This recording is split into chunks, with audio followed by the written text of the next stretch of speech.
Welcome back.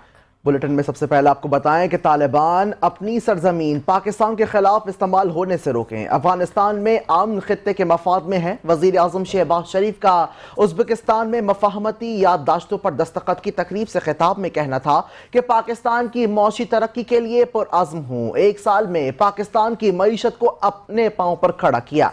Policy rate में कमी से सरमायाकारों के एतमाद में इजाफा हुआ है। शरह नमू में इजाफा हो रहा है। Histories of iconic figures like Excellency Pakistan and Pakistan, they span over centuries and share a common past, and we all have read in our school days histories of iconic figures like Zahiruddin Babar, Amir Taimur, to the Sufi saints of Samarkand and Bukhara. This shared history is only the beginning. Our present day and future cooperation must also be of historic value and convert them into relations standing on investments and of course trade. And as we jointly seek to advance the existing Pakistan-Uzbekistan strategic partnership, supreme court में फौजी अदालतों में civilians के trial के खिलाफ intra court appeal पर समाअत जारी। Justice Aminuddin Khan की सरबराही में 7 रुकनी आईनी बेंच केस की समाअत कर रहा है। दौरान समाअत सिविल सोसाइटी के वकील फैसल सिद्दीकी ने यह मौकिफ इख्तियार किया कि फौजी अदालतों के खिलाफ 5 रुकनी बेंच के 3 फैसले सामने आए, जिसमें जस्टिस आयशा मलिक, जस्टिस मुनीब अख्तर और जस्टिस याया आफरीदी ने अपने अलग अलग फैसले तहरीर किए। ताहम तमाम जजेस का इस बात पर इत्तेफाक था कि सिविलियंस का मिलिट्री ट्रायल नहीं हो सकता। जस्टिस मोहम्मद अली मजहर ने रिमार्क्स दिए कि जजेस ने इजाफी नोट नहीं बल्कि बाकायदा फैसले तहरीर किए थे। जस्टिस और इस पर वकील फैसल सिद्दीकी ने कहा कि अगर अपील का दायरा महदूद कर दिया गया है तो कई अपीलें खुद ब खुद खारिज हो जाएंगी। जस्टिस अमीनुद्दीन खान ने रिमार्क्स दिए कि फैसला देने वाला बेंच ही नजर सानी अपील सुनता है, जबकि intra court appeal larger bench सुनता है, जो मुकदमे को पहली बार सुन रहा होता है और इसलिए वो पहले फैसले का पाबंद नहीं होता।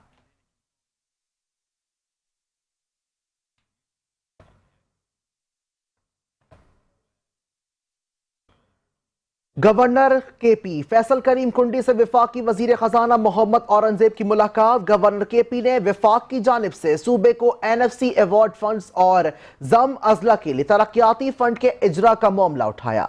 वजीर खजाना को सूबे की बिजनेस कम्युनिटी की जानिब से इक्तसादी और मौसी तरक्की के लिए तजावीज़ भी पेश की गई।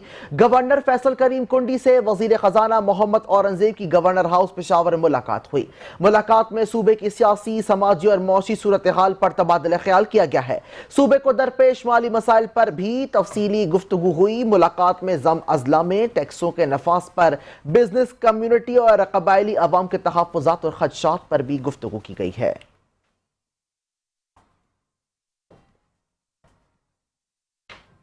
लाहौर हाई कोर्ट ने पीका एक्ट में तरमीम के खिलाफ दरखास्त पर वफाकी हुकूमत और दीगर हुकाम को नोटिस जारी करते हुए जवाब तलब कर लिया। जवाब में ये मौक़िफ़ इख्तियार किया गया कि पीका तरमीमी बिल मुताल्लिका स्टेक होल्डर्स और सहाफ़ती तंजीमों की मुशावरत के बगैर मंजूर किया गया, जिससे आईनी आज़ादी इजहार मुतासर होती है। दरख्वास्त गुजार ने यह मौक़िफ़ इख्तियार किया कि यह तरमीम आज़ादी इजहार राय के तहफ़्फ़ुज़ से मुतसादिम है और इसे कलअदम करार दिया जाए ताकि इसके तहत होने वाली कार्रवाइयों को दरख्वास्त के हतमी फैसले से मशरूत किया जाए।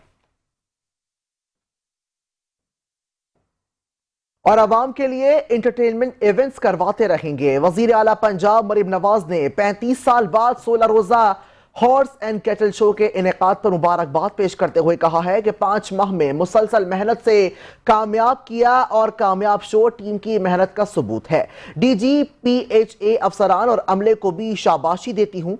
शो की कामयाबी देखते हुए तफरीही तकरीबात का दायरा सूबे भर में फैलाने का फैसला किया है।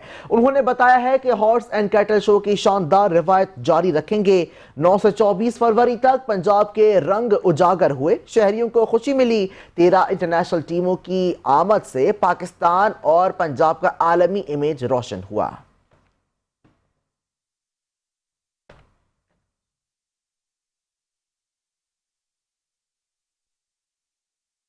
अरशद शरीफ कातिल केस खुलना है और जब ये केस खुला तो बड़े बड़े लोग शिकंजे में आ जाएंगे। सेनेटर फैसल बावटा कहते हैं कि अरशद शरीफ को दोस्ती में मारा गया। वो जितना एस्टेब्लिशमेंट से करीब थे उतना ही पीटीआई के भी करीब थे।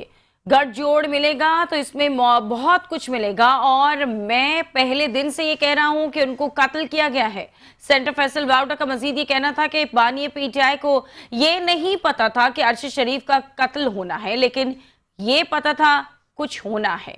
मैंने अरशद शरीफ के कत्ल में बानी पीटीआई का नाम नहीं लिया। मुराद सईद क्यों छुपा हुआ है? बानी पीटीआई के होते हुए 9 मई की मंसूबाबंदी हुई, उनसे आखिरी दिन मिला तो इस कमरे में जो आलात थे वो किसके दफ्तर के थे?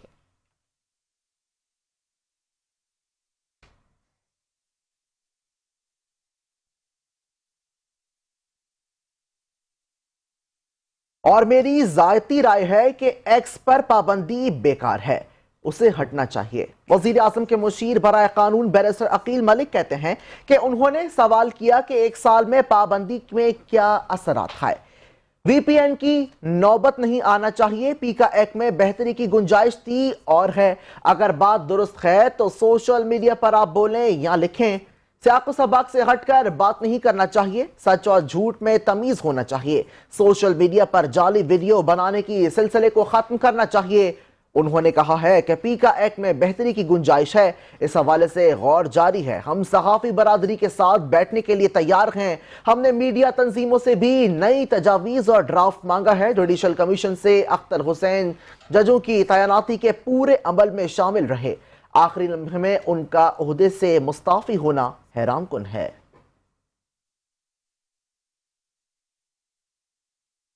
76 साल तारीख में किसी हुकूमत ने इतने मंसूबे शुरू नहीं किए जितने मरियम नवाज ने 1 साल में मुकम्मल कर दिए। वजीर इत्तलात पंजाब अज़मा बुखारी कहती हैं कि पंजाब हुकूमत ने 1 साल में कामयाबियों के रिकॉर्ड कायम किए। दूसरी तरफ मुखालिफिन जुबान दराजी के रिकॉर्ड बना रहे हैं। मरियम नवाज ने सियासत को खिदमत में तब्दील करके नया ट्रेंड मुतारिफ करवाया। अज़मा बुखारी का मजीद ये कहना था कि नौजवानों को इलेक्ट्रिक बाइक्स, स्कॉलरशिप्स, लैपटॉप्स, आसान कारोबार के लिए कर्ज चाहिए। इन्हें पेट्रोल बम, गुलेले, कीलों वाले डंडे नहीं चाहिए। मरियम नवाज नौजवान नस्ल के लिए एक उम्मीद और एक आस बनकर आई हैं।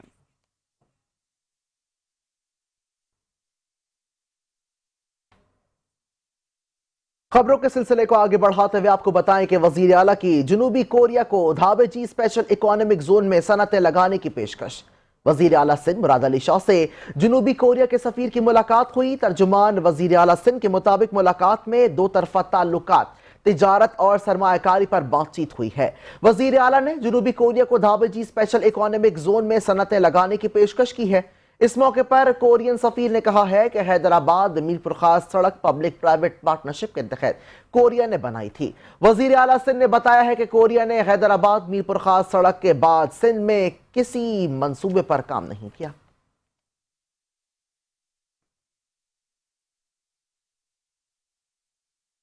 कराची के सार्फिन के लिए बिजली सस्ती होने का इम्कान है कि इलेक्ट्रिक की दरख्वास्त पर नेपरा आज समाअत करेगी कि इलेक्ट्रिक के सार्फिन के लिए बिजली 4 रुपये 95 पैसे फी यूनिट सस्ती होने का इम्कान कि इलेक्ट्रिक ने बिजली की कीमतों में कमी के लिए नेपरा को दरख्वास्त दे रखी है। दरख्वास्त मंजूर होने की सूरत में कराची के सार्फिन को 4 अरब 94 करोड़ रुपए का रिलीफ मिलेगा कि इलेक्ट्रिक ने बिजली की कीमतों में कमी की दरख्वास्त फ्यूल प्राइस एडजस्टमेंट की मद में दिसंबर 2024 के लिए दायर की है।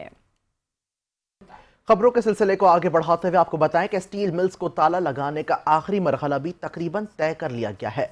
गुज़िश्ता रोज सैकड़ों मुलाजमीन को बरतरफ कर दिया गया है। तफसीलात जानते हैं शहरियार शौकत की रिपोर्ट में।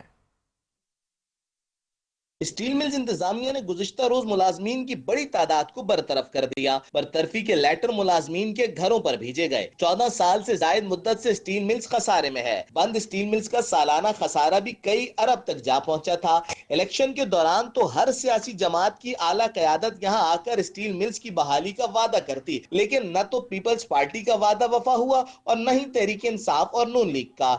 इलेक्शन के जाते ही सियासी जमातें इदारे की तबाही का मलबा एक दूसरे पर डालने लगते। स्टील मिल्स इंतजामिया ने मुलाजमीन की बरतरफी का आगाज किया तो मुलाजमीन ने अदालत का रुख इख्तियार किया, लेकिन कामयाबी न मिली। बंद स्टील मिल्स के हजारों मुलाजमीन को तनख्वाहें देना तो यकीनन मुल्की खजाने पर बोझ है, लेकिन इदारे को इस हाल तक पहुंचाया किसने?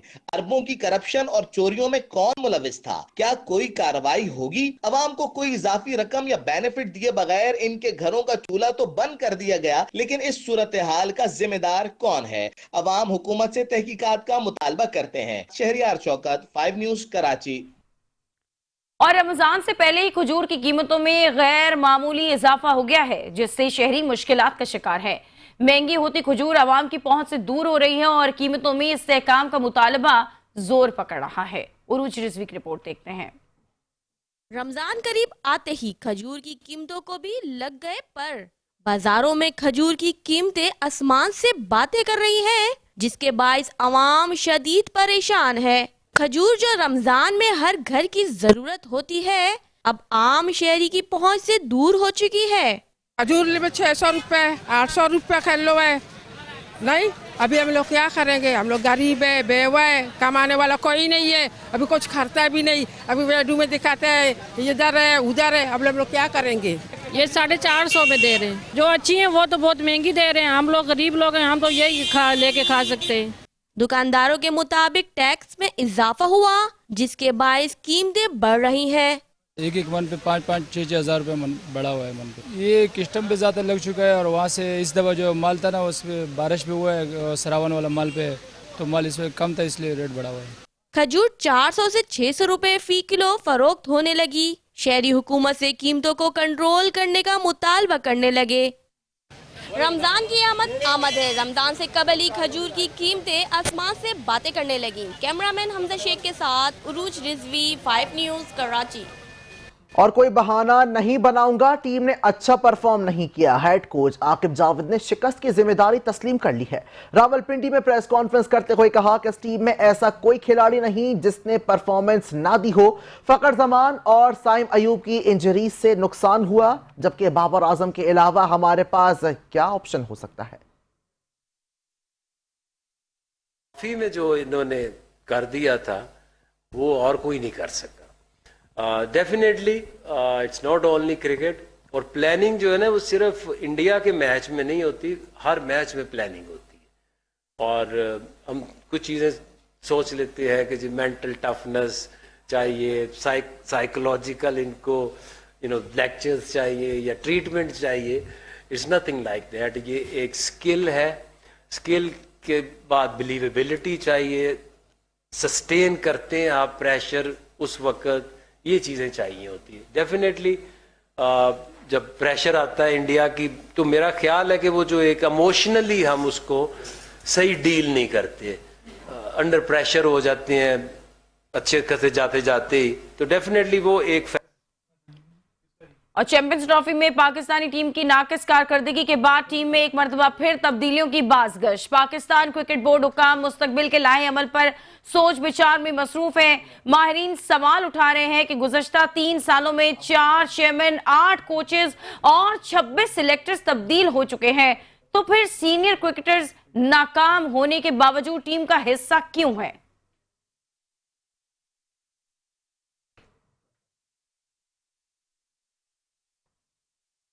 इस्लामाबाद की डिस्ट्रिक्ट एंड सेशन कोर्ट ने सुप्रीम कोर्ट के जस्टिस मलिक शहजाद अहमद खान की बेटी शानज़े मलिक की हिट एंड रन केस में बरियत का तफसीली फैसला जारी कर दिया है। जुडिशल मजिस्ट्रेट अदनान यूसुफ ने 3 साल कबल हादसे में 2 अफराद शकील तनोली और हसनैन अली के हलाकत के मुकदमे का 21 सफ़हात पर मुश्तमिल तफसीली फैसला जारी कर दिया। तफसीली फैसले में कहा गया है कि वक़ुआ 23 सितंबर 2022 को पेश आया था, 3 माह 15 दिन बाद शिकायत कुरंदा ने शिकायत दायर की है। बाकायदा पोस्टमार्टम रिपोर्ट प्रोसिक्यूशन के रिकॉर्ड में मौजूद नहीं।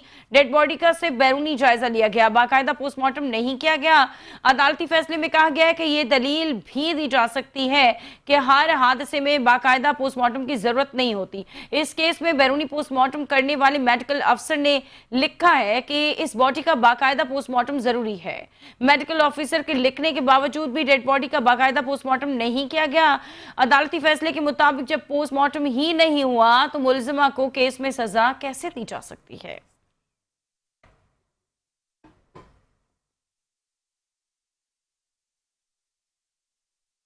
पाकिस्तान में सनअती शोबे की तरक्की और खुशहाली स्पेशल इन्वेस्टमेंट फैसिलिटेशन काउंसिल की तरजीहात में शामिल है। इसके तहत हुकूमती सतह पर सरमायाकारी के फरोग के लिए मुसलसल काविशें जारी हैं। खुसूसी इक्तसादी जोन के कयाम से सनअती तरक्की के नए दौर का आगाज हुआ, जहां जदीद इंफ्रास्ट्रक्चर, सरमायाकारी के वसी मौके और कारोबारी सहूलियात फराहम की जा रही हैं। पाकिस्तान का सनअती शोबा नौजवान, हुनरमंद और सस्ती लेबर फोर्स की वजह से खित्ते में एक मुसाबिक हैसियत रखता है। खुसूसी इक्तसादी जोन न सिर्फ बरामदात में इजाफा और तजारती खसारे में कमी के लिए अहम है, बल्कि इक्तसादी सिक्योरिटी को भी मुस्तहकम कर रही हैं।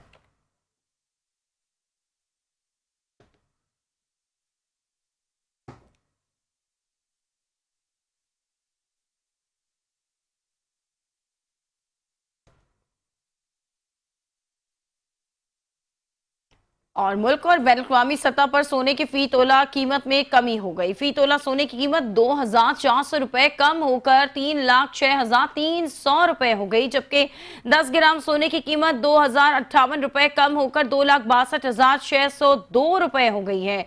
आलमी बाजार में सोने की कीमत $24 कम होकर $2,916 फी औंस है।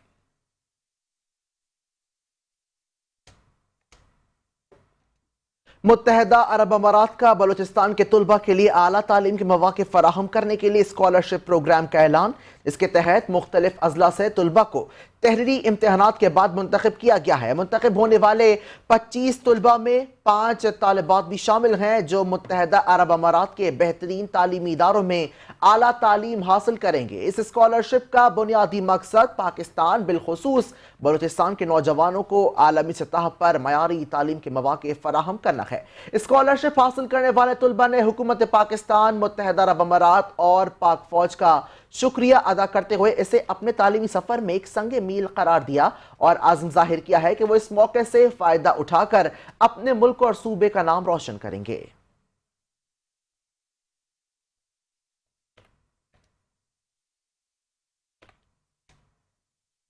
उधर अक़वाम मुत्तहदा में पाकिस्तान के मुतबादिल मुस्तकिल मंदूब आसिम इफ्तिखार ने कहा है कि सलामती काउंसिल को फ़लस्तीनियों की जबरी बेदखली के खिलाफ डट कर खड़ा होना चाहिए। मशरिक़ वस्ता की सूरत हाल पर ब्रीफिंग के दौरान उन्होंने गजा में फौरी और मुकम्मल जंगबंदी पर जोर दिया और आलमी बरादरी से मुतालबा किया है कि मकबूजा फ़लस्तीनी इलाकों में पायदार अमन को तरजीह दी जाए। उन्होंने मजीद कहा कि इंसानी इमदाद को हथियार के तौर पर इस्तेमाल नहीं किया जा सकता, जबकि मशरिक़ वस्ता में बदअमनी की बुनियादी वजह इसराइल का गैर कानूनी कब्जा है।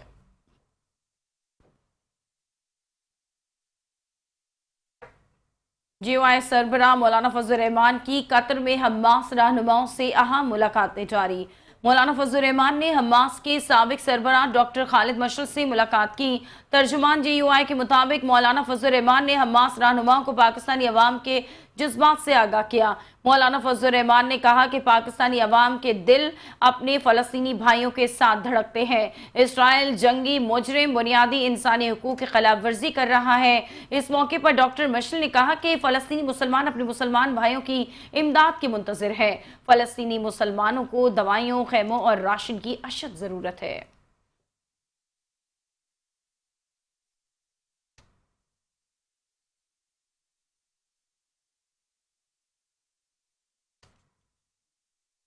सिंध रेलवे सिस्टम और थर में पानी को मीठा बनाने समेत मुख्तलिफ मंसूबों का जायजा और मुस्तकबिल में इन पर ताउन से काम करने के आज़म के लिए जर्मनी के काउंसिल जनरल डॉक्टर रोडिगर लुट्स की कराची के रवाना हो गए हैं। मज़ीद तफसीलात शायान अली की रिपोर्ट में।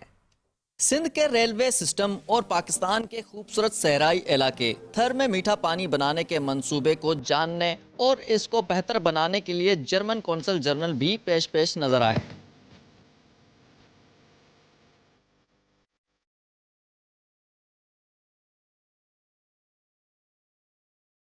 डॉक्टर रूडिगर लूट्स ने कराची कैंट स्टेशन का दौरा किया और कहा कि वो हैदराबाद के बाद थर और सिंध के मुख्तलिफ इलाकों में भी कुछ दिन कयाम करेंगे। सोलर पैनल के कुछ प्रोजेक्ट्स का मुआयना भी करेंगे। We are excited to begin this journey in a moment from Karachi to Hyderabad. The purpose, of course, is to get to know Pakistan's great railway system. We will continue from Hyderabad. We will spend some days in interior Sindh. We will go to the Sar Desert. Doctor Rudiger loots ने मजीद कहा कि German में 7,000 से ज़ायद पाकिस्तानी तुलबा ज़ेर तालीम हैं, जो इनके लिए फ़ख्र की बात है। We have literally hundreds of students who go now to start to study in Germany. We are very happy and proud that they choose our country. German consul general Karachi से बजरिया ट्रेन हैदराबाद रवाना हो गए, जहां वो सिंध के मुख्तलिफ मंसूबों और तरक्याती कामों का जायजा लेंगे। कैमरामैन कैसर हबीब के साथ शायान अली, 5 न्यूज़, कराची। बल्तिस्तान डिवीजन में शदीद बर्फबारी का नया सिलसिला शुरू हो गया। रात से जारी बर्फबारी के बायस तमाम बालाई इलाकों का स्कर्दू से जमीनी राबिता मुनक़ता हो गया। इंतजामिया ने सफरी अलर्ट जारी कर दिया। रात से शुरू होने वाली बर्फबारी बगैर किसी वक्फे के जारी है और इस दौरान मैदानी इलाकों में तकरीबन 10 इंच और बालाई इलाकों में 1.5 फीट तक बर्फ पड़ चुकी है। शदीद बर्फबारी के बाद बल्तिस्तान के तमाम बालाई इलाकों का स्कर्दू से जमीनी राबिता मुनक़ता हो गया, जबकि मुज़फ़्फ़रात के इलाकों में ट्रांसपोर्ट सर्विस मुअत्तल हो गई है। उधर जिलाई इंतजामिया की जानिब से सफरी अलर्ट जारी करते हुए शाहरा बल्तिस्तान, JSR समेत तमाम शाहराओं पर गैर जरूरी सफर से गुरेज करने की हिदायत की गई है। महकमे मौसमियात की पेशगोई के मुताबिक बर्फबारी का नया सिलसिला अगले 3 रोज तक जारी रहने का इम्कान है।